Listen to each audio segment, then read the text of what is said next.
बोलतोय, बापूंशी मी बोलतोय तुमच्या सगळ्याच्या वतीनं। बापू, मराठा बांधव आपल्या निवासस्थानी दारामध्ये येऊन बसलेत। मागील 7 दिवसापासून मराठा योद्धा 5 कोटी मराठाचं नेतृत्व ज्यांनी केलं, कुटीत सभा घेतली, अशा जरांगे पाटलाच्या जीवाची हेळसांड होत असताना आपलं सरकार जे बघ्याची भूमिका घेत आहे त्याचा सगळ्याच्या दृष्टीने आम्ही निषेध करतोय। लोकांच्या भावना अतिशय तीव्र आहेत। उद्याच्या 20 तारखेच्या अधिवेशनामध्ये 50% आत आणि ओबीसी मधून मराठा आरक्षण मिळालं पाहिजे अशी भूमिका तुम्ही आपल्या सोलापूर वासियांकडून घ्यावी, याचं निवेदन घेऊन आपण आलेलो आहे। बोला बापू।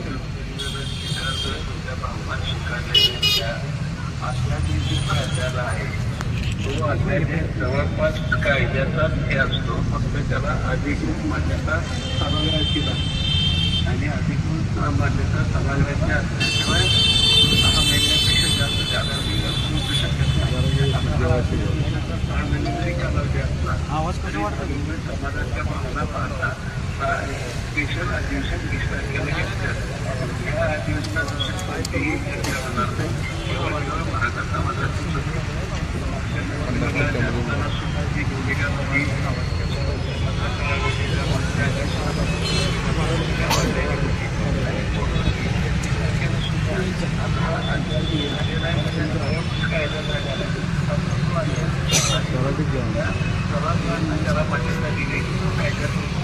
कायदा कुठला विचारा, कायदा कुठला कायदा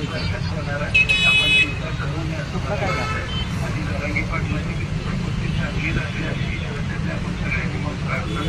नाही, प्रार्थना नाही बापू। सरकारनं 7 दिवस झाला, आज 7वा दिवस आहे, एकही तुमचं प्रतिनिधित्व केलं नाही। त्यासाठी आम्ही दारात आलोय।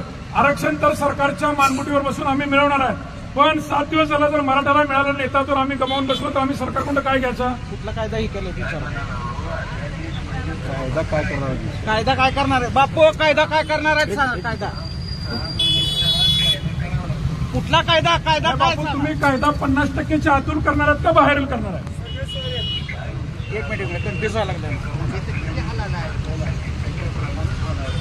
नाही, तुम्ही ओबीसी मतदाराला घाबरून मराठ्यांना 50%च्या बाहेर ठेवणार असाल तर मराठा समाज तुमच्या सोबत आहे का? 50%च्या आत ओबीसी मधून जर तुम्ही आमचा विचार करणार असाल तर मराठा समाज तुमच्या सोबत नाही। एक मिनिट बघू मोबाईल दुसऱ्या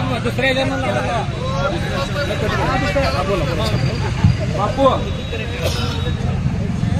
रवी म्हणते बोलतोय, मागच्या वेळेस तुमच्या घरासमोर आम्ही आंदोलन केलं, मराठा समाजाला 50% मधनं सरसकट आरक्षण पाहिजे म्हणून। आज सरकारच्या वतीनं 54 लाख कुणबी नोंदी सापडलेत असं सरकारनं जाहीर केलंय। तुम्ही ओबीसीच्या गटाला धक्का लागू नये असं जर तुमचं मत असेल, हॅलो, ओबीसीला धक्का न लावता जर मराठ्यांचा विचार करत असाल तर 54 लाख मराठा बांधव ओबीसी मध्ये गेलेला आहे, ह्याचा बी विचार लक्षात ठेवा। आणि कायदा जो तुम्ही आता म्हणलेला कायदा 20 तारखेपर्यंत करणार आहे, कायदा कुठला करणार आहे ती सांगा, म्हणजे समाज बांधव ऐकतील। अहो, सभागृह ठरवलं, पण कायदा कुठला पारित करणार आहे? तुम्ही बघा बापू, एपीएमसी मार्केटला जी अधिसूचना तुम्ही दिली आहे त्याच्यात तुम्ही सगळ्या सोयऱ्याचा कायदा पारित करणार आहेत ही बोललेले आहेत।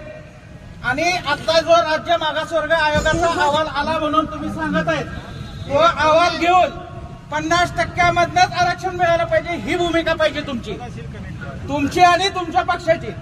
त्याच्यावर मत व्यक्त करा। तेच म्हणालो मी, विरोधी पक्ष आणि तुम्ही सगळ्यात आले त्यात। बापू, आमच्या नेत्याचा जीव जात असताना तुमच्या पक्ष आमच्या लोक जनसेवा चॅनलला लाईक करा, शेअर करा, सबस्क्राईब करा।